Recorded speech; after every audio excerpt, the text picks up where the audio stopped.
네, 여러분 안녕하십니까. 부티풀 인터뷰 시간입니다. 오늘은 GB투자자문의 마경환 대표님을 모시고 여러 가지 최근에 벌어지고 있는 상황 이런 것들에 대해서 인사이트를 얻어보는 시간을 갖도록 하겠습니다.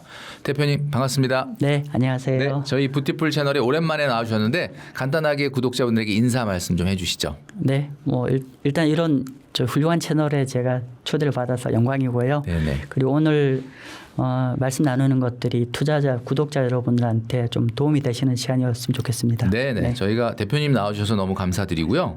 첫 번째 질문은 미국이 최근에 이제 이란과 종전 MOU를 서명을 했는데 사실은 증시는 좀 일제히 하락을 했습니다. 전쟁 리스크가 좀 해소되는 국면이다라고 생각할 수도 있지만 이 증시가 이럼에도 불구하고 하락하는 이유는 어떻게 봐야 될까요? 네, 뭐 시장이 움직이는 게 사실은 어떤 단일 변수에 의해서 움직이는 건 아니지 않습니까? 네네. 굉장히 다양한 변수인데 일단은 첫 번째로는 통상적으로 전쟁 끝나면 당연히 리스크 프리미엄이 빠지기 때문에 당연히 리스크 온 모드가 가야 되는데 근데 우리가 잊지 마셔야 될 거는 시장은 항상 어떤 실제 경제 현상보다 선반영되는 측면이 있기 때문에 그러니까 전쟁 리스크 완화 부분이 일정 부분 선반영되었던 측면이 있을 것 같고요.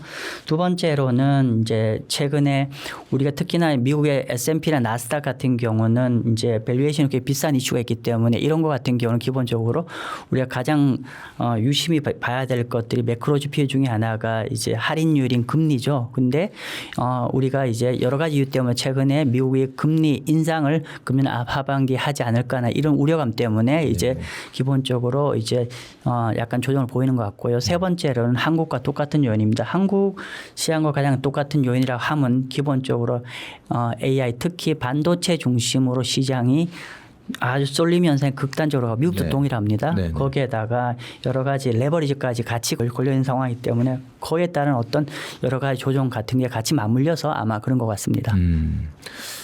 지난 17일 날 그 미 연준이 FOMC에서 금리 동결을 발표했고요. 그리고 연내 금리 인상을 시사하는 움직임도 있었습니다. 트럼프 대통령의 금리 인하 기대 속에서도 이제 발탁된 그 케빈 워시 연준 의장 첫 FOMC에서 공교롭게도 매파적인 정책 경로에 대한 변화 조짐 이런 것들을 조금 이야기하기도 했는데 이러한 변화가 주식 그리고 또 채권 시장에는 어떤 영향이 있게 될까요?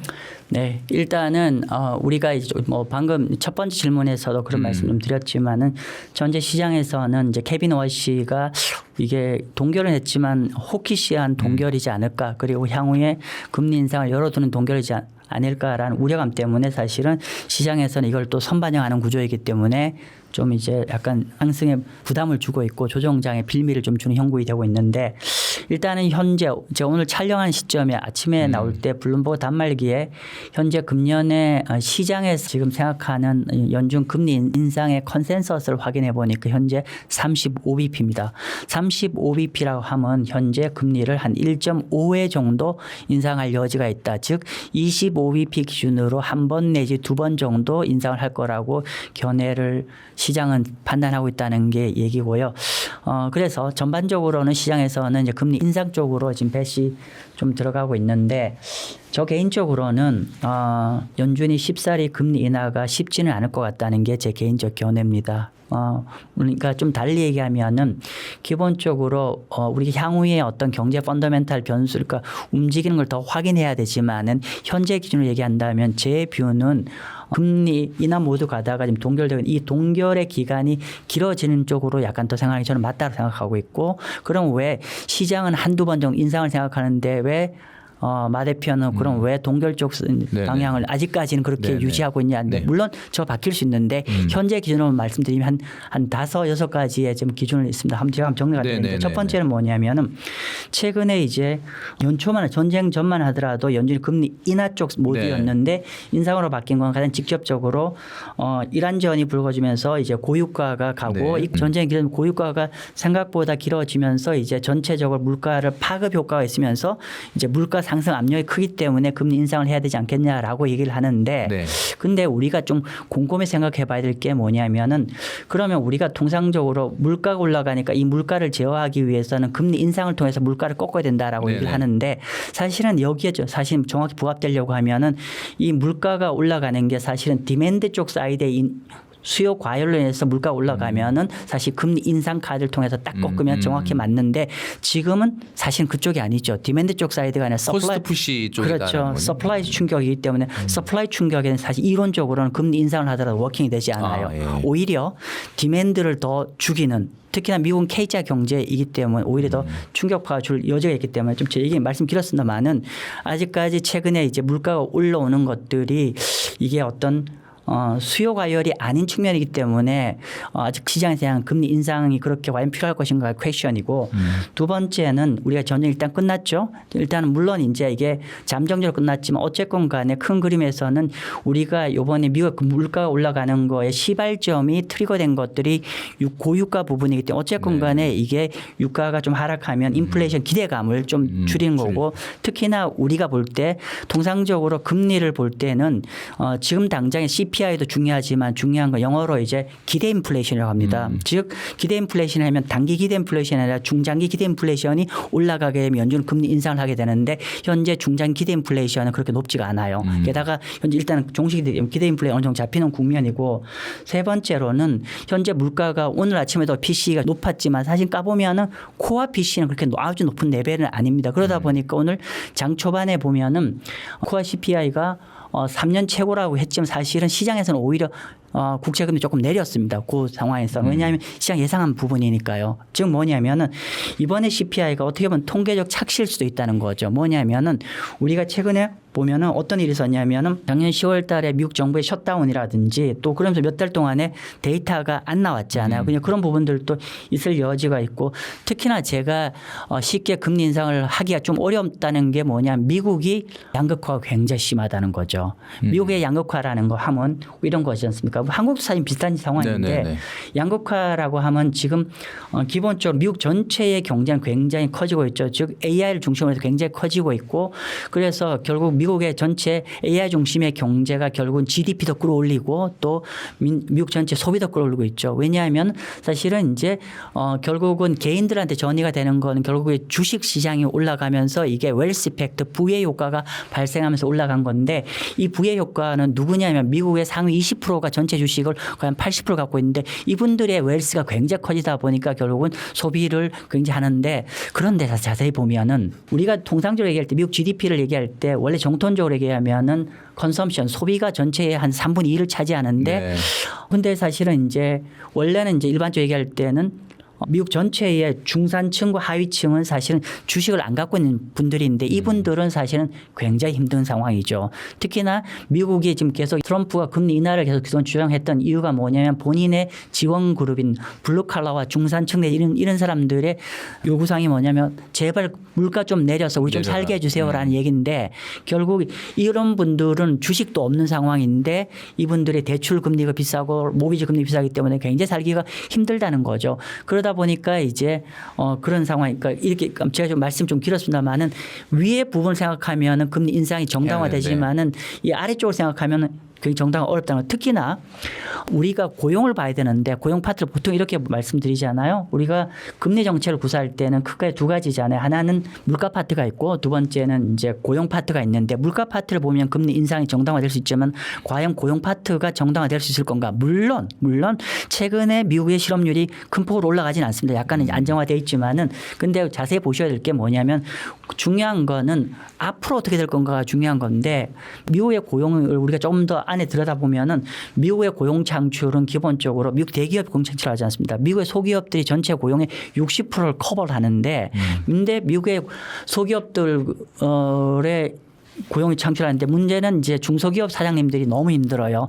최근에 미국의 중소기업들 대표님은 서베이를 했는데 앞으로 3개월 내지 6개월간에 앞으로 설비 투자를 늘리겠습니까? 라는 질의응답을 월별로 하는데 지금 역대급으로 낮습니다. 리만 사태 이후 정도 레벨 정도까지 중소기업들의 설비 투자 비용 예정이 떨어졌다는 건데 이 말인즉슨 기본적으로 설비 투자가 늘린다는 건 고용 늘릴 생각이 없다는 얘기입니다. 그러면 우리가 미국 같은 경우에 금리 인상을 해도 별 문제가 없었던 건 뭐냐면 우리가 잘 알고 있는 빅테크는 캐시플로가 넘치기 때문에 임페를 받지 않지만은 기본 중소기업들은 기본적으로 론을 조달해서 가는 기업인데 론 금리는 기본적으로 국채 금리에다가 가상금리를 얻는 구조이잖아요. 그러면은 당연히 기업 기업하시는 분은 굉장히 힘든 건데 근데 또 정책금리마저 더 올린다?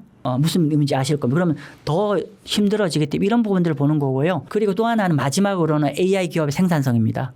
AI 기업 생산성도 사실은 이제 물가를 자극하지 않으면 특히나 이제 AI 기업 생산성은 좋아지면서 임금은 지금 크게 터치를 하고 있지 않는 부분이기 때문에 전체적으로 봐서는 이제 우리 물가 파트만 본다라고 하면 금리 인상이 정당화되지만 기타 이런 어떤 물가의 상승 속성이나 미국 전체 경제를 본다라고 하면 쉽게 금리를 올리긴 쉽지 않겠다라는 게 생각. 물론 아직 이제 우리가 전쟁 관련된 물가 하강 추세가 좀 생각보다 쉽게 또 다시 재발할 가능성도 있고 또 이 물가 임팩이 생각보다 더 길어지면은 한 번 정도 올 여지는 있겠지만 아직까지는 저는 조금 동결에 좀 가깝고요. 근데 이렇게 제가 긴 말씀을 드린 거는 결국 이렇게 본다는 거는 이제 결국은 시장에서는 이제 이 금리를 가지고 주식과 채권 가격에 영향을 미치는 거잖아요. 그러면 만약에 호키시아의 금리를 더 올린다고 하면 주식시장 안 좋아지는 거죠.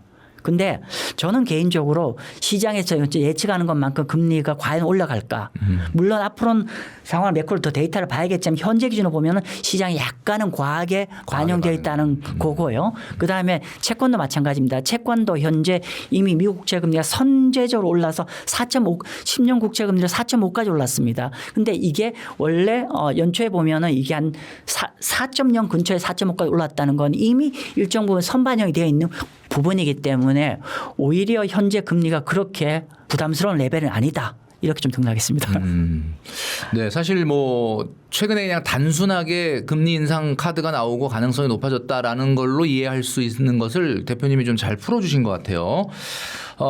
최근에 AI 관련된 주식 시장이 정말 뜨겁습니다. 대표님이 좀 전에 얘기해 주셨던 것처럼 특히 우리나라 기업 같은 경우는 반도체 빅2 기업이 실적도 실적이지만 뭐 주가가 엄청나게 올라가고 있는데 일각에서는 AI 버블에 대해서 주장하는 분들도 있습니다. 그러니까 뭐 좀 전에 이제 대표님이 디맨드 쪽 얘기를 해 주셨는데 과연 이 반도체에 대한 HBM에 대한 이 고성능 메모리 반도체에 대한 수요가 계속해서 이어질 수 있을 거냐라는 어떤 의구심도 있고요. 대표님께서는 현재 시장 상황을 어떻게 좀 AI 버블의 어떤 과열이라고 보시나요? 아니면 그렇지 않다고 보시는데 어떻게 지금 보시나요? 굉장히 어려운 질문이네요. 네네. 지금 사실은 이제 시장에서 이렇게 얘기하고 있죠. 우리가 반도체는 아주 대표적인 시클리컬 산업 2, 3년 정도 붐앤 버스트하는 시장의 캐릭터를 지난 한 30년 동안 보여왔죠. 그런데 이번은 AI 트렌드가 굉장히 구조적으로 갈 것이고 그러면 거기에 따라서 메모리 반도체 칩도 굉장히 생각보다 굉장히 또 구조적으로 오래 장기 갈 거라고 지금 얘기하고 있는데 결국 네. 이 두 가지 싸움이잖아요. 네. 이게 과거의 어떤 패턴을 갈 건지 아니면 구조적으로 패턴을 갈지인데 사실 누구도 정답은 없죠. 그런데 네. 점진적으로 구조적으로 가지 않을까라는 생각을 저도 약간 갖고 있습니다. 생각보다 AI의 산업이 너무 빨리 커지고 있고 거기에 따라서 반드시 핵심 어떤 뭐 부품이라고 해야 될까요? 어떤 자원이 사실은 이제 메모리인데 그래서 지금 뭐 메모리 쇼테이지 병목 현상은 거의 이미 이건 사실인 건 확실한 것 같습니다. 그래서 적어도 2, 3년은 뭐 거의 확실한데 문제는 그 이후에 더 갈 수 있을까인데 사실 그래서 생각보다 우리가 반도체 관련되어 있는 어떤 부족 현상은 디맨드가 그러니까 공급은 제한되어 있고 수요가 폭증하는 이 상황은 생각보다 오래 갈 거라고 저는 생각합니다. 그러면 이게 결론적으로 만약 이렇게 한다면 주식은 사실은 한참 더 올라갈 수 있다라고 봐야 되는데 근데 여기서 우리가 조금 더 고민해야 될 게 뭐냐면은 현재 구도는 맞지만은 근데 우리가 예상치 못한 데서 이 전체 랠리가 표현이 그렇습니다만은 부러질 가능성도 있지 않을까라는 생각이 있죠. 오늘 아침에 주식시장을 보면은 미국 시장 이렇게 움직였잖아요. 마이크론 테크놀로지가 15% 오르고 애플이 5% 폭락했어요. 그리고 나머지 빅테크 기업도 다 빠졌습니다. 즉 뭐냐면은 이게 반도체 가격이 이제 굉장히 비싸지다 보니까 이 반도체를 사용하는 쪽 그러니까 메모리 반도체를 사야 되는 쪽에서는 엄청난 지금 마진 코스트를 느끼는 거고 특히나 그동안 이제 애플 같은 경우는 그거를 이제 그동안 신제품을 출하하지 않고 또 뭐 이렇게 갔는데 결국은 이제 어쩔 수 없이 이제 반도체 이 메모리가 올라가는 것만큼 사실 만약에 가격 인상으로 가지 않으면 애플의 마진이 줄어드는 거기 때문에 결국은 이거를 가격에 전갈시키는 네네네. 거고 가격에 전갈시키다 보니까 그럼 시장에서 이거 애플의 수요가 줄지 않을까 이런 우려감인 거죠. 근데 이게 단순히 애플에만의 이슈일까요?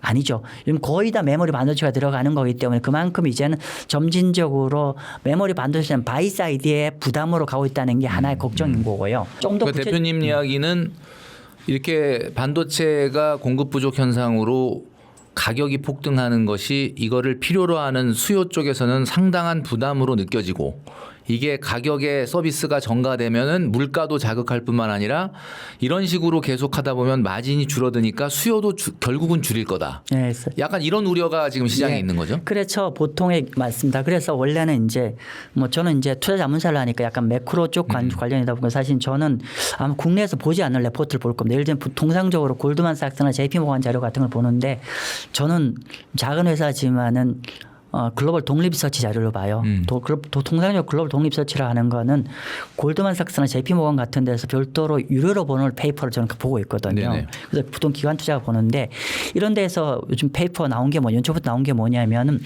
뭐 이렇게 얘기합니다.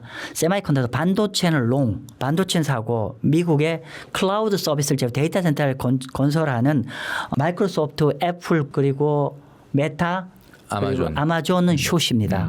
기본적으로 캐펙스를 늘린 쪽에서는 굉장히 부담이 가지만 이거에 대한 수요는 이렇게 되는데 그래서 한국과 이런 데 반도체 쪽은 이제 이런 데 숏인데 근데 책이 좀 바뀌고 있죠. 아까 방금 말씀드린 대로 메모리 반도체 바이, 메모리 수요자 셀 약간 이렇게 바뀌고 있는 상황인데 지금 얘가 좀 길었습니다만은 그런데 결국은 이제 저는 기본적으로 지금 반도체 자체가 그러니까 AI가 쓰임새가 계속 확장이 되고 있지 않아요? 뭐 피지컬 AI라든지 소버린 AI라든지 또 엣지 AI 라든지 굉장히 다양한 형태로 바뀌고 있기 때문에 이 수요에 대해서는 저는 별로 걱정을 하지 않습니다. 단지 중간에 한번 크게 우리가 흔들릴 가능성이 있는 게 뭐냐면 우리가 보통 M5가 하이퍼스케일러인데 자, 하이퍼스케일러 기업들이 아마 지금부터는 우리 구독자님이 조금 더 주목하셔야 들으셔야 될 겁니다. 왜냐하면 보통 주식 쪽 사이드 분들은 별로 이 얘기를 안 하기 때문에 말씀드리고 저는 이제 개인적으로 혹여나 AI가 한번 크게 큰 조정이 나올 가능성이 있는 어떤 변곡점은 저는 하이퍼스케일러 쪽 사이드에 문제가 발생했을 때 될 거라 저는 생각합니다. 그러면 지금 하이퍼스케일러들 여기서 말하는 건 아마존, 구글, 메타, 마이크로소프트 이런 회사들의 어떤 문제를 안고 있냐면 설명드리겠습니다. 채권 쪽 시장 사이드입니다. 뭐냐면은 기본적으로 우리가 지금 보통의 경우는 이제 지금 이런 금년도까지는 이런 이제 우리가 이 하이퍼스케일러 기업의 이렇게 설비 투자가 데이터 센터 설비 투자가 천문학적 비용을 늘었지만은 이게 거의 다 영업이익 현금으로 충당이 되는 규모였습니다. 자, 그런데 이게 영업이익이라는 게 이 회사 매출이 급증률로 이렇게 스테디하게 느는데 이 캐펙스 설비 투자 규모가 너무나 급격하게 늘다 보니까 정확하게는 금년 연말 저점 기준으로 해서 하이퍼스케일러 기업들이 내년 초부터는 마이너스로 떨어집니다. 즉 뭐냐면은 내년부터는 영업이익 흐름으로 이 설비 투자를 충당이 안 됩니다. 그러면 어떻게 되냐면 이 펑크 나는 것만큼 외부 자금 조달에 의존을 해야 됩니다. 그런데 문제는 외부 자금 조달에 의존하게 되면 우리가 항상 과거에 큰 어떤 크라이시스의 원인을 뜯어보면 그건 다 부채입니다. 근데 부채인데 지금 우리가 보면은 현재 연준이 금리 인상 우려가 있잖아요. 물론 제가 현재까지는 아직 동결 유지를 하고 있지만은 생각보다 물가 좀 안 잡히기 시작하면 금리 인상할 가능성이 좀 여지가 분명히 있거든요. 네네. 그러면은 분명히 이런 이제 우리가 채권을 갖고 금리 조달을 해야 되는 상황에서는 기본적으로 이 물량이 많아지게 되면은 당연히 채권 가격은 더 떨어지고 좀 더 높은 금리를 줘야 됩니다. 그럼 국채금리 이미 높은 상황에서 여기에다가 더 얹으면은 조달 리스크가 굉장히 커지는 거고 중요한 거는 이게 단발성으로 끝나야 될 게 아니라 아마 우리가 이 뷰티풀 채널 보시는 분들 아시겠지만은 하이퍼스케일러 기업들의 설비 투자가 단순히 폭발적으로 지금 내년에 지금 1.2조 달러고 그다음에는 계속 커지고 있습니다. 그러면 이게 단발성 채권 발행해야 될 게 앞으로 채권을 계속 발행해야 되는 상황입니다. 그러면 이 부분이 굉장히 문제고요. 그러면 이제 아까 프리캐시플로가 보통 이걸 프리캐시플로로 얘기하는데 이게 많이 떨어지면 공모 채권 발행 규모가 급증하는 거고 그리고 여기 한 가지 또 좀 더 말씀 좀 드리면은 내년에 지금 AI 그 하이퍼스케일러 기업들의 설비 투자 규모 추정이 한 1.2조 달러 정도 됩니다. 전 추정이. 자, 그런데 지금 하이퍼스케일러 기업들의 레버리지 비율 레버리지 비율이라 하면 뭐냐면은 기본적으로 우리가 에비타라고 하는데 우리가 세금이나 이런 거 다 떼고 실제로 캐시로 들어오는 순이익입니다. 순이익 대비해서 부채를 얼마나 쓰니라는 건데 부채 비율이거든요. 근데 작년 3분기만 하더라도 이 아까 M5 엔비디아 제외하고 아마존, 마이크로소프트, 구글, 메타 그리고 그렇죠. 애플은 제외하고 애플과 테슬라는 제외하고. 예, 맞습니다. 엔비디아 제외하고 그거는 그리고 오라클이죠. 네네. 뭐 이런 회사들인데 이런 회사들이 기존에는 작년 9월 달 기준으로는 아까 레버리지 비율이 0.8입니다. 0.8까지 에비타에 비해서 부채가 아직 작았죠. 1배가 안 되는. 한 배가 안 됐죠. 근데 놀랍게도 지금 2분기 지났죠. 2분기 지났는데 1.8배. 1.8배. 그러니까 그러면은 뭐 2배 이상 늘어났네요. 네. 한 분기에 0.3이 늘고 있어요. 0.3, 0.4가 늘고 있어요. 이게 사실 지금 우리 대표님이 얘기해 주신 것처럼 그 M5 기업이 그 설비 투자에 대한 캐펙스에 대한 그 증가 속도는 엄청난데 영업이익 순이익이 늘어나는 속도는 생각보다는 그게 빠르지 않다. 맞아요. 지금 맞아요. M5 기업들의 올해 순이익 예상치가 제가 어디서 봤을 때는 우리나라 원화로 1,000조가 안 되는 것 같던데 그렇죠. 지금 올해 삼전하고 하이닉스가 올해 벌어들일 영업이익이 그냥 예상치로 한 500조 원이라고 하는데 그러면은 M5 기업은 이 두 개 기업인 반도체 기업보다도 5개 기업이 합쳐도 지금 어떻게 보면은 굉장히 적은 순이익이란 말이에요. 그러니까 이게 이제 어떻게 보면 발목을 좀 잡을 가능성이 맞습니다. 있다. 맞습니다. 그래서 지금 사실은 이제 제가 1.8배라고 했는데 네네. 문제는 이게 문제가 아니라 추세가 걱정되는 겁니다. 너무 속도가 빠르다. 그러니까 회사의 매출, 그러니까 순이익 대비해서 부채 비율이 너무 빨리 올라가고 있고 그래서 지금 이제 모건 스탠리 레포트 기준으로 얘기를 한다고 하면 금년 말 되면 2.4가 됩니다. 2.4배가 됩니다. 2.4배가 되고 부채 그래서 규모가 에비타의 2.4배가 된다. 예. 그래서 이게 지금 현재까지 1.8배는 아직 미국의 섹터 업계에 비해서는 왜냐하면 섹터 업계가 2.4배예요. 금년 연말 기준 2.4배 평균을 넘어서는 거고 문제는 아까도 말씀드렸지만 금년보다 내년이 더 폭발적으로 캐펙스가 늘게 되면 이 속도로 가면 내년 하반기 정도 되면 3.6배 정도까지 올라갑니다. 그러면 사실은 굉장히 좀 이게 신용에도 굉장히 우리가 특히나 이제 얘들이 채권을 발행하려고 할 때 신용 리스크가 굉장히 걸립니다. 그러면 채권 발행은 쉽지 않습니다. 그러니까 그런 이슈들이 좀 있고요. 물론 발행은 되겠죠. 근데 좋은 가격에 좋은 금리에 가져가는 좀 어려운 국면이 있고요. 자, 그리고 너무 중요한 얘기라 조금 더 긴 얘기를 하겠습니다. 보통 여기까지는 좀 아시는 분들이 있는데 더 중요한 거는 보통 이제 오프 밸런스로 갑니다. 즉 장부에 있는 부채가 아니라 장부에 없는 부채가 굉장히 큽니다. 오프 밸런스가 우리 대차 대조표는 없는데 실제로는 결국은 이 M5 기업들이 감당해야 될 부채와 비용을 얘기하는 건데 현재 오프 밸런스는 토탈 1.8조 달러 정도 추정이 됩니다. 1.8조 달러인데 크게 두 가지입니다. 하나는 1조 달러 정도는 뭐냐면 매입 약정. 여기는 엔비디아를 포함하는 얘기입니다. 네네. 매입 약정이 뭐냐면 엔비디아가 자 우리가 이런 매출이 있으니까 너희가 우리 매입에 사줄 거 약속하니까 너희 오픈AI가 건설해. 무슨 말씀 아실 겁니다. 다 그래서 이 많은 기업들이 매출 우리 앞으로 사줄 걸 약속해 준 것들이 한 정확하게는 0.9820억 달러니까 한 1조 달러 정도 됩니다. 그래서 매입 약정을 해 준 건데 근데 매입 약정한 건 아직은 계상이 안 되는 건데 만약에 물건이 인도내기 시작하면 다 비용이 나가야 되는 거죠.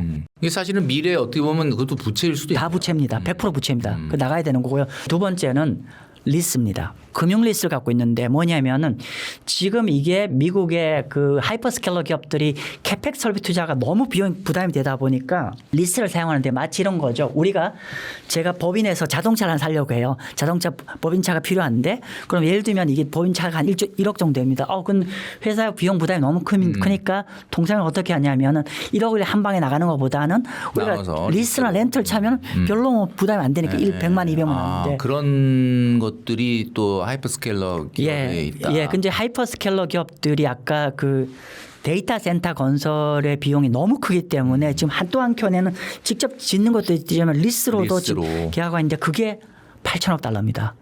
그래서 결론적으로 이 8천억 달러도 계산이 안 되는데 근데 이것도 실제로 본격적으로 인도가 되기 시작하면 이것도 다 비용을 떨어야 됩니다. 그래서 1.8조 달러로 했는데 건설을 할 때 리스를 하고 인수를 할 때는 그건 갚아야 되는 거예요. 갚아야죠. 예, 그래서 1.8조 달러로 하니까 여러분 좀 감이 안 오실 텐데 워낙 그러니까 1조 달러가 1,500조니까 그렇죠. 그 이제 직관적으로 말씀드리면 내년 한 해 일반적으로 미국의 하이퍼스케일러 기업들의 설비 투자 추정 금액이 1.2조 달러잖아요.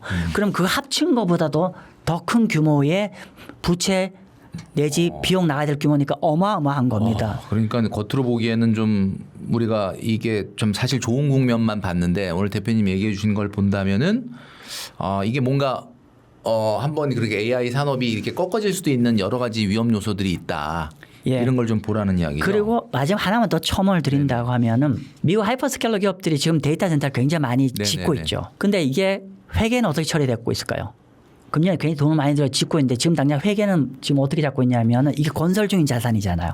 건설 중인 자산이기 때문에 이건 자산으로 잡힙니다. 자산을 잡히는데 문제는 완공되면 그다음부터 어떻게 되냐면은 이게 감가상각이 들어갑니다. 지금 현재까지는 자산으로 회계 처리를 하고 예. 나중에는 이제 비용으로 좀 일부 떨어야 되는. 예. 지금 완공이 되면 그때부터는 감가상각이 들어가야죠. 예, 근데 최근에 이제 골드만삭스 레포트에 의하면 M5 기업들의 건설 자산에 돼 있는 데이터센터의 향후 3년간의 감가상각 누계 추정액이 얼마냐면은 5,200억 달러 정도가 감가상각이 예상이 돼 있습니다. 이거는 저 임의로 한 게 아니라 실제 IB 레포트입니다. 5,200억 달러인데 이게 어떤 의미냐면 물론 이게 실제로 이전의 것들은 비용이 캐시가 캐시 아웃되는 거기 때문에 직접적 리스크지만은 이건 좀 또 다른 차원 리스크입니다.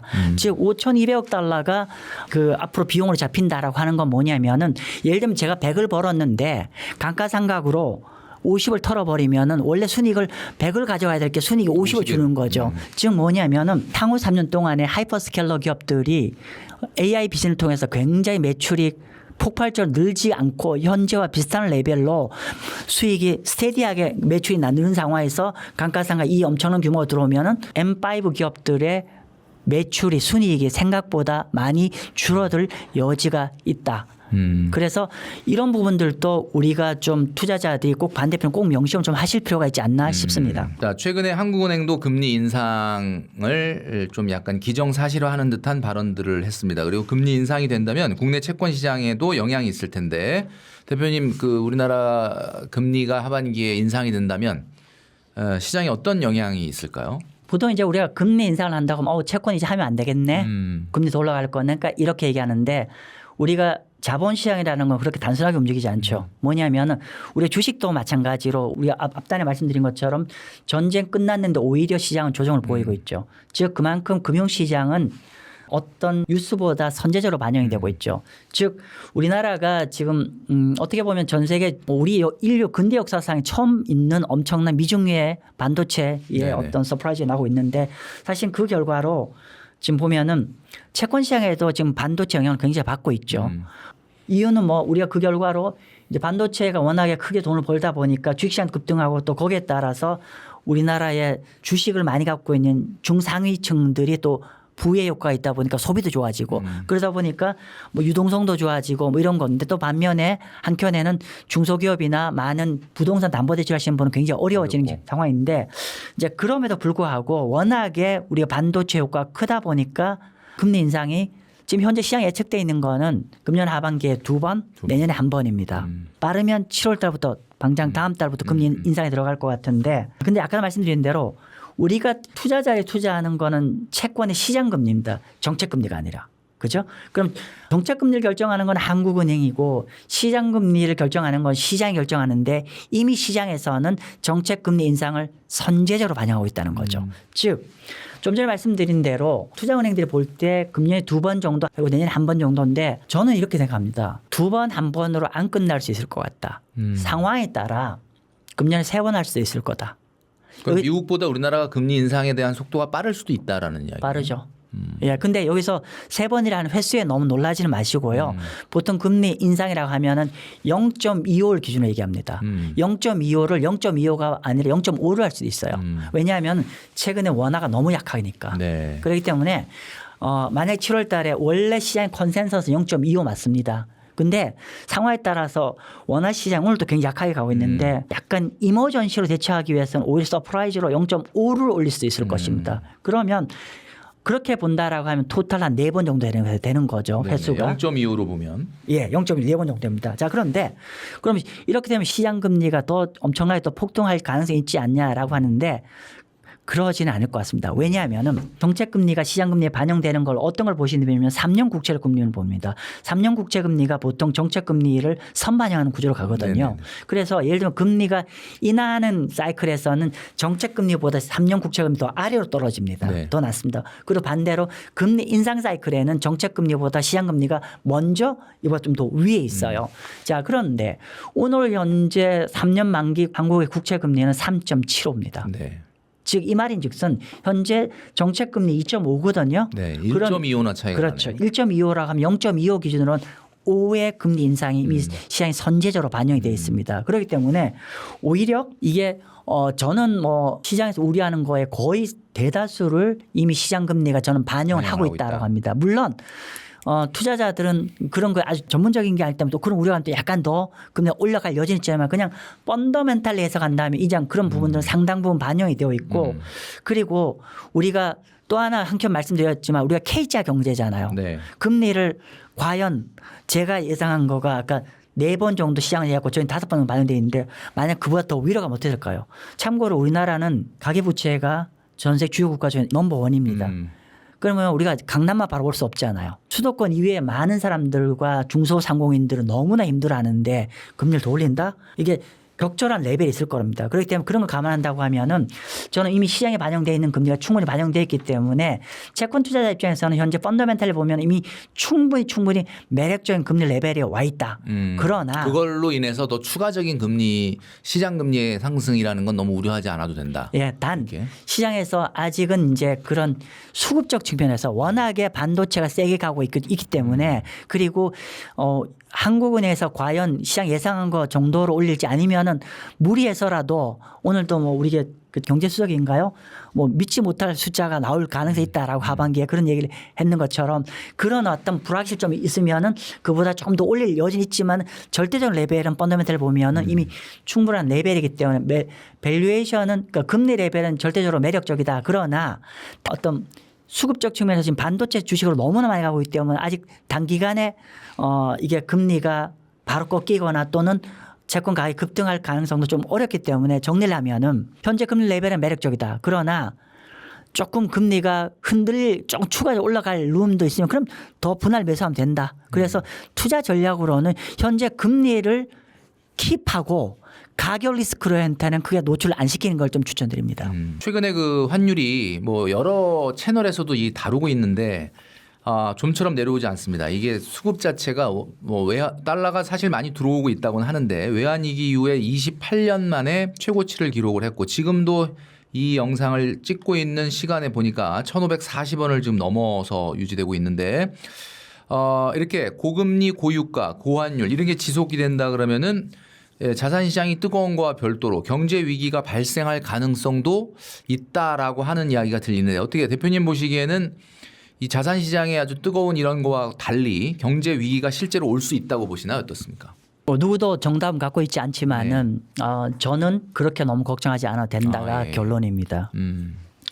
외환위기는 이전의 외환위기처럼 갈 가능성은 좀 낮다라고 보는 이유가 뭐냐면은 네네. 우리나라 경제가 좀 많이 이전과는 완전히 좀 바뀌어 있는 상황이다. 특히 외환시장을 본다라고 하면은 네. 과거에는 원달러 환율 움직이는 다이내믹스나 메커니즘이 경상수지 흑자와 적자의 움직임에 따라서 흑자가 늘면은 원화 강세 그리고 흑자 규모가 줄거나 적자가 되면 원화 약세 이렇게 되었는데 지금은 그걸로는 전혀 설명이 안 되죠.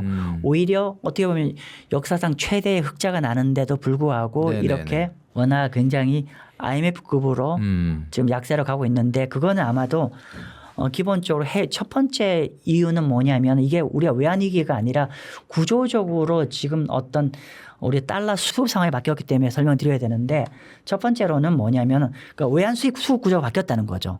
이렇게 1,500대 노는 게 첫 번째로는 우리가 해외 투자가 너무 많이 늘었어요. 여전히 해외 투자가 많다. 예, 맞습니다. 우리가 스페이스X만 해도 3조가 들어갔다면서요. 그래서 실제로 이미 우리가 미국 주식이나 미국의 채권 같은 경우에 개인들도 굉장히 많이 투자하고 있고 사실 국민연금도 사실은 우리가 상당 부분을 또 해외를 가지고 있죠. 그렇기 때문에 기본적으로 해외 투자와 과거에는 비교도 안 될 만큼의 많은 규모가 나가 있고 근데 해외 투자라는 거는 어떻게 보면 투자할 때 바로 즉각적인 달러 수요가 발생하는 거잖아요. 네네. 예, 그런 상황이고 그래서 이게 워낙 약세의 요인이고 물론 이전보다는 그 영향이 좀 줄어들었지만은 네네네. 근데 이런 거죠. 우리가 국내 투자하는 것도 해외 갔다 국내 들어오신 분이 과연 어떤 생각을 할까요? 자, 한국 주식을 계속 영원히 가져가야 될까? 결국은 믿는 건 미국이 아닐까? 그럼 다시 이쪽 압력이 계속 있다는 거고요, 실제로. 첫 번째 그런 거. 그래서 첫 번째로 이렇게 원화가 강세를 가지 못하는 건 해외 투자가 늘었다는 거고 두 번째로는 지금 해외에서 벌어들인 수익이 국내로 잘 안 들어옵니다. 그러니까 이런 거죠. 우리가 해외 주식을 우리가 다양한 국내 유인책을 하고 있지만 RIA 계좌나 뭐 예. 이런 거. 근데 그게 쉽게 안 들어오고 있죠. 투자 수익 비해서. 근데 이런 거 보통 이제 제가 자문사를 하고 있거든요. 근데 네. 저희가 약간은 채권이나 매크로 위주로 하다 보니까 사실 거액 자산가들 좀 많이 거래를 합니다. 네네. 그런 분들의 공통점은 이런 겁니다. 기본적으로 달러 자산의 파이와 원화 자산의 파이를 분할해서 운영합니다. 그러면 예를 들면 국내 자산 원화 자산 파이를 60, 달러 자산 파이를 30이라고 하면은 이거는 계속 달러 자산 파이를 계속 굴린 쪽 자산입니다. 그러니까 통합 포트폴리오 운영합니다. 그래서 여기서 나온 수익은 계속 예를 들면 내가 50만 불 투자를 했는데 더 돼서 60만 원, 100만 원, 1000만 불 이렇게 해서 그냥 이렇게 가는 거죠. 그러니까 한마디로 얘기하면은 통화가 국내 투자 같은 경우는 쓰기도 하고 이렇게 유동성의 어떤 창구로 이용하나 그 달러 자산 같은 경우는 급할 때 뭘 빼서 쓰는 자산이라기보다는 운용하는 방식을 맞습니다. 계속 채택한다는 거죠. 예, 근데 이제 이게 아마도 앞으로 안 줄어들 것 같습니다. 우리가 좀 제가 자문사를 차리기 전에 미국계 운용사에 템플턴에 한 12년 있었거든요. 네네네. 그 당시에 이제 아시아 주요 국가들의 좀 고액 하이네트워스 클라이언트 고액 자산가를 한번 쭉 본 적이 있는데 해외 자산 투자 비율적입니다. 최근에 제 데이터 보니 국내 고액 자산가들이 한 30%가 해외를 투자를 한다고 하는데 근데 우리의 어떤 벤치마크를 해야 되나 비슷한 나라가 대만인데 네. 대만은 전체 55%가 달러 자산입니다. 즉 한국도 아마도 지금 워낙 단기간 한국 이슈 랠리가 있지만 과연 우리 반도체 랠리가 끝난 상황에서도 과연 이렇게 국내 주식을 많이 가져갈 건가. 결국은 이제 많은 분들이 S&P 500은 미국 빅테크 기업들에 대한 신화를 더 믿죠. 그러다 보니까 전체적으로 향후에 개인 자산가들의 해외 자산 비중은 결코 쉽게 줄어들지 줄지 않는다. 않을 것 같다. 그래서 근데 이제 결국은 나간 돈은 들지 않고 투자 나갈 때는 또 그렇게 되고 그리고 또 하나 세 번째로는 외국인 자금 흐름인 거죠. 지금 외국인 자금인데 사실은 저는 개인적으로 요즘 원화가 강세로 가지 못하는 가장 큰 요인, 이 앞 요인들은 좀 이전에 얘기할 수 있는데 네네네. 가장 큰 요인은 외국인 자금 때문인 것 같습니다. 이런 거죠. 이게 지금 우리나라에 두 가지 기업들이 거의 60%를 차지하는데 삼성전자, 하이닉스 반도체인데 이 두 회사의 외국인 비중은 대략적으로 한 50% 되죠.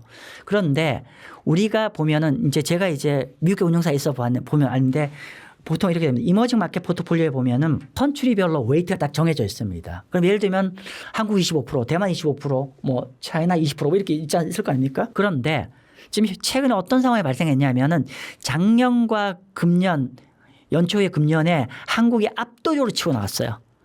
그럼 다른 나라는 사실은 거의 뭐 비슷하거나 조금 올랐거든요. 한국 파이가 너무 커졌어요. 그럼 어떻게 되냐면 이거는 기계적으로 리밸런스 들어갑니다. 기계적으로. 즉 올라간 것만큼 쳐서 다시 원상태를 만들어야 되는 거예요. 그러면 한국 주가가 올라가면 올라갈수록 계속 리밸런스 물량이 나오는 겁니다. 그럼 어떻게 된다? 팔아서 나가야 되는 거죠. 그러면 이게 그러면 이제 달러 유출이 커질 수밖에 없는 구조적으로 가는 거죠. 그게 참 아이러니죠.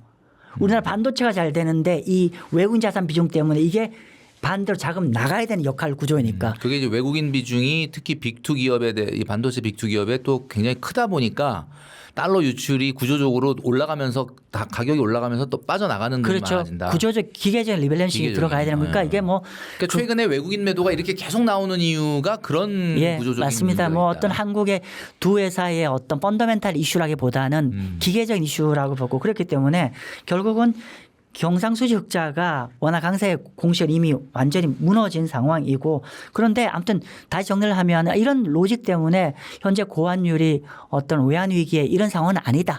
현재 어떤 우리나라의 개인들의 외화 자산의 욕구가 커지고 또 우리나라의 기본적으로 반도체가 너무 잘 간 거에 어떻게 보면 부작용이라고 할까요? 네네. 뭐 이런 것 때문에 그렇다라고 말씀드리겠습니다. 네. 현금을 갖고 있는 게 이제는 손해다. 워낙 투자의 시대고 이러다 보니까 이런 말들이 많이 있습니다. 지금과 같은 시기에는 현금을 이제 어떤 자산으로 옮기는 것이 좋을까 많은 분들이 고민하시게 될 텐데 하나의 대안으로 미국 장기채 ETF, 뭐 TLT와 TLTW ETF 뭐 이런 것들이 있는데 이런 거 지금 사도 될까 이렇게 궁금해하시는 분들이 많습니다. 국내 상장된 채권형 ETF 중에서 뭐 좀 긍정적으로 볼 수 있는 것이 지금 상황에서 있을지. 예. 저는 이렇게 봅니다. 지금 보면은 아직은 여러모로 이제 금리는 좀 계속 전 세계적으로 금리를 인상하고 또 금리가 물론 제가 시장 금리는 상당 부분 반영됐다라고 하지만 중앙은행이 아직 금리 인상 우려감이 있기 때문에 금리 레벨은 매력적이지만 아직은 금리가 조금은 더 올라갈 리스크도 있다. 좀 있는 상황이고 그다음에 주식시장을 본다라고 하면은 주식시장이 특히나 한국 시장을 중심으로 얘기를 한다고 하면 아직은 어떤 반도체 회사의 펀더멘탈이 무너진 건 아니고 단지 현재 시장이 워낙에 과도하게 올랐기 때문에 좀 조정이 좀 심하게 나오고 또 여러 가지 외국인들 수급이라든지 또는 레버리지가 많아서 시장을 급격하게 좀 더 흔드는 건데 큰 그림에서는 아직은 추세는 살아있다. 그럼 이렇게 하면 정리를 해본다라고 하면은 결국은 현재 저는 주식 랠리에 지금 주식 한국의 주가를 보고 미국 주가를 본다고 하면 아주 주도주 쏠림 현상이 극단적으로 나오는 그렇죠. 상황입니다. 이 극단적으로 나오는 현상은 어떤 상황이냐면은 랠리의 후반 무렵에 나옵니다. 그리고 어떤 큰 랠리의 후반 무렵에 가면 갈수록 이 상황이 더 심해지고 그러면 이런 현상이라는 건 우리가 있어야 될 게 뭐냐면은 기본적으로 앞으로 변동성은 더 커질 여지가 크다. 그러면 자 정리를 해본다라고 하면 아직은 주식시장 랠리가 끝난다지 않았다. 근데 변동성은 앞으로 더 커질 것 같다. 그러면 그리고 또 언제 이게 꺾일지 모르는 불안감이 있다. 그리고 채권은 금리가 절대로 레벨은 아주 매력적인데 아직 금리 인상 우려가 있어서 좀 더 올라갈 의지가 아직 사실은 채권이 본격적으로 가려면 주식 쪽이 꺾여야 이게 본격적으로 가는 구조이기 때문에 네네네. 자 그런 전반적인 현재 구도를 본다라고 하면은 저는 이렇게 권유드리고 싶습니다. 뭐냐면은 전체 변동성을 관리하면서 현금 흐름이 흐르는 자산들을 좀 많이 포트폴리오에 점진적으로 옮겼으면 좋겠다는 거고요. 예를 들면 이런 겁니다. 첫 번째로 주식 사이드로 말씀드리면 저는 커버드 콜 좀 추천드립니다. 그러니까 굳이 아까 뭐 우리가 미국 커버드 콜뿐만 아니라 한국 커버드 콜도 저는 좋다고 생각합니다. 제가 보통 보면은 커버드 콜도 전문가들 워낙 많으시니까 근데 우리가 커버드 콜의 가장 큰 단점은 주식 지수를 완벽 수용 못한다는 단점이 있고 장점은 주식시장에 큰 변동성이 있더라도 일정 부분하게 옵션 프리미엄 때문에 연한 10%의 배당이 나오는 거잖아요. 네. 그러면 그 두 가지를 적절히 본다라고 하면 위클리 커버드 콜 같은 경우는 시장도 한 7, 80% 따라가고 그리고 변동성 장에도 연 10% 나오기 때문에 이런 랠리도 아직 좀 더 갈 것 같은데 변동성 클 것 같다. 그러면 이럴 때는 커버드 콜의 캐시플로를 연한 10% 받아가면서 시장을 일정 부분 따라가는 것도 일정 부분 포트폴리오 필요할 것 같고요. 그다음에 채권 쪽은 저는 개인적으로 채권 쪽을 TLT나 TLT 커버드 콜보다는 전 개인적으로 채권을 만기 매칭 쪽으로 갔으면 좋겠습니다.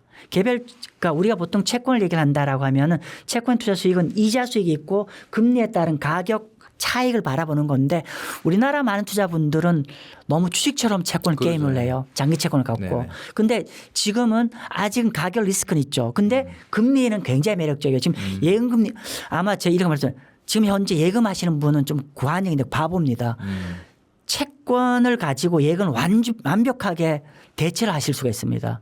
그러니까 어쨌건 간에 채권의 금리가 지금 4%가 다 넘기 때문에 네네네. 지금 한국채 4, 미국은 4.5입니다. 그러면 같은 1년짜리를 한다고 하더라도 채권 금리가 예금보다 더 높습니다. 그래서 결론은 이자 수익은 향유를 하면서 가격 리스크는 좀 제어를 하는 예를 들면은 어떤 뭐 1년에 2년짜리 만기 매칭으로 가셔도 좋을 것 같고요. 또는 만기 매칭 채권 ETF도 좋을 것 같고요. 그런 채권도 좋을 것 같고 또 하나는 여러분 주식 많이 하시잖아요. 주식 많이 한 수익을 결론적으로는 저는 조금씩 안전자산으로 넘겨야 되고 시장이 흔들리더라도 좀 이거를 별 안 흔들린 자산도 일정 부분 필요할 것 같은데 제가 주로 많이 들 또 하나의 자산은 뭐냐면은 달러 표시 브라질 채권도 굉장히 강추드립니다. 보통 우리나라 사람들은 헤아라 표시 브라질 채권을 굉장히 많이 알고 그걸 선호합니다. 네네. 근데 헤아라 표시 브라질 채권의 리스크는 뭐냐면은 헤아라 움직임입니다. 근데 생각보다 너무 쉽게 생각하시는 경우가 있는데 어쨌건 간에 지금 최근 1년 동안에 헤아라 표시 브라질 참 좋았어요. 통화도 강세로 가면서. 자, 그런데 저는 기본적으로 저는 헤아라 표시 브라질 채권은요. 채권계의 주식이라 생각합니다. 즉 굉장히 공격적인 자산입니다. 네네. 근데 만약에 연 10% 이상 되죠. 헤아라 표시 브라질 채권은 수익 구조 보면 쿠폰이 10%입니다. 이 비과세입니다.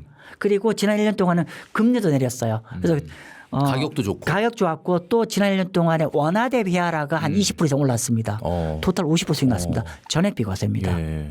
그래서 혹여나 금융기관이 지난 1년간의 퍼포먼스 이러니까 추천드린다 했을 때 조금은 신중하게 접근할 필요가 있고 저는 오히려 만약 여러분들이 주식 갖고 성과를 많이 냈는데 조금 안정된 자산을 갖고 싶다면 저는 달러 표시 브라질 채권을 추천드립니다. 달러 표시 브라질 채권. 달러 표시 하나의 브라질 대안이 될 수가 채권은 있다. 예 맞습니다. 이거는 뭐냐면은 쿠폰이 6%밖에 안 됩니다. 근데 저는 이걸 가능한 만기 보유 전략을 가졌으면 좋겠습니다. 그럼 어떻게 되냐면은 연 6% 쿠폰이 들어오는데 이게 전액 비과세거든요. 10년짜리면 토탈 60% 비과세잖아요. 근데 예금과 달리 매년 들어오니까 만약 연 6% 재투자하면 딱 80% 들어옵니다. 복리로 하면. 예, 그러면 10년 동안에 80% 비과세 달러 이자입니다. 좀 거창하게 얘기하면은 비과세 달러 예금처럼 받아들이셔도 괜찮대요. 연 6%짜리로. 그러니까 이제 주식의 100% 위험 자산을 보유하지 않을 안전 자산의 성격으로 가져가는 거. 그냥 그렇죠. 단순히 위험 자산으로 비교하자면 요즘 뭐 워낙 주가가 오르니까 80% 10년 그러면 매력이 없는데 일단 여러분들이 채권이나 그 예금에 하는 자산 정도의 일부를 한번 생각해 볼 필요가 있다는 그렇죠. 얘기죠. 지금 이제 저는 이제 주식이 100이었다면 일정 부분을 이렇게 수익을 잃은 방식으로 옮겨놔야 되니까. 그리고 계속 이제 우리가 일반인들이 조금 오해를 하신 게 뭐냐면 채권도 금리 올라가면 가격 깨지는 거 아니냐는데 계속 말씀드리지만은 채권은요 만기까지 가면 예금과 똑같습니다. 금리가 아무리 올리더라도 만기 가면 원금을 다 돌려받고 중간 이자를 다 받는 구조입니다. 그렇죠. 네. 그래서 이제 뭐 사회초년생들 같은 경우는 매달 50만 원씩 이렇게 적립식으로 투자하고 싶다 이런 분들이 많은데 채권을 포함해서 어떤 상품을 사면은 좀 좋을지 이게 주식 시장은 지금 우리 대표님이 얘기해 주셨던 것처럼 좀 변동성이 이제 워낙 커지고 있기 때문에 안전한 예적금만 선호하시는 분들도 많은데 이런 분들한테 뭐 안전한 예적금보다는 뭔가 조금 매달 50만 원씩 적립식으로 투자할 수 있는 그런 상품 어떤 게 있을 수 있을까요? 사실은 이제 저희 자문사에 오시는 분들은 아니세요. 그렇죠. 저희 자문사의 분들은 보통 40 후반대 50 이상만 저희한테 오시는 네네네. 분이 많아서 사실은 그 제 전공은 아니고 단지 제 딸이 28입니다. 예, 제 딸이 28. 따님한테 얘기를 한다 예. 생각을 하시고 그래서 한번 얘기해 제 딸이 주세요. 28이고 실제로 이제 싱가포르에 직장 생활을 하고 있어요. 그래서 제 딸한테 해준 걸로 합니다. 물론 이제 이게 스탠다드는 아닙니다. 저는 사실은 제 딸한테는 주식을 다 사주고 있습니다. 그러니까 기본적으로 주식을 사긴 사는데 너무 저는 채권을 하시는 사람이 한 사람이라 그런지 어떤 미래 비전으로 투자를 하지 않습니다. 뭐냐면은 표현이 과합니다만 쇼미더머니 실제로 기업 실적이 정말 좋아지는 너무 5년 10년 뒤에 스토리가 좋아서 거의 투자하는 것보다는 실제로 앞으로 1, 2년 안에 실제로 캐시플로우가 제대로 창출되는 기업들한테 전 투자하는 거를 지금 애한테 추천. 그럼 약간 가치주스러운 약간 그런 주식을 얘기하시는 건가요? 어떤가?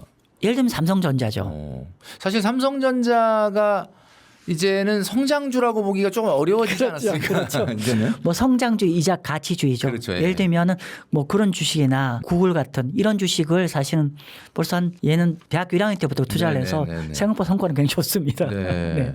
뭐 최근에는 그래서 지금 대표님이 얘기해 주셨던 것처럼 뭐 성장주에 대한 투자가 물론 붐이긴 하지만 전통적으로 이렇게 꾸준히 주식시장을 마치 채권이나 예적금에 저축하는 것처럼 이렇게 하는 그 투자자들도 많습니다. 그래서 요즘 월배당 ETF도 뭐 최근에는 성장주가 워낙 뜨겁다 보니까 조금 가려져 있긴 하지만 오랫동안 투자하시는 분들도 많고 대표님께서는 최근 영상에서 월배당 커버드콜 ETF 투자 시에 조금 뭐 조심해야 될 부분이 있다라고 말씀해 주셨는데 월배당 ETF 아까 뭐 커버드콜 굉장히 추천하신다는 말씀을 하시긴 했는데 또 이 월배당이 분배금을 받는 이런 ETF 중에 조금 뭐 투자할 때 조금 주의해야 하거나 뭐 약간 좀 생각을 해봐야 될 만한 포인트가 있다면 어떤 게 있을까요? 네. 커버드콜 ETF가 사실은 이런 거죠. 뭐 제 연배나 저보다 연배 많은 분들은 이런 고민이 빠졌습니다. 뭐냐면은 이제 은퇴가 좀 다가왔고 근데 이제 소득은 줄어들게 되고 그럼 나의 근로소득을 대체할 수 있는 뭔가가 소득이 필요하네. 있어야 되고 그러면 우리가 금융자산을 통해서 그런 소득이 창출되면 참 좋겠어. 그러면 그걸 가지고 거기서 나오는 캐시플로우로 생활도 하면 좋겠고 또 남들처럼 투자도 같이 했으면 좋겠어. 네. 그런 분들한테 이런 커버드 콜은 참 네네.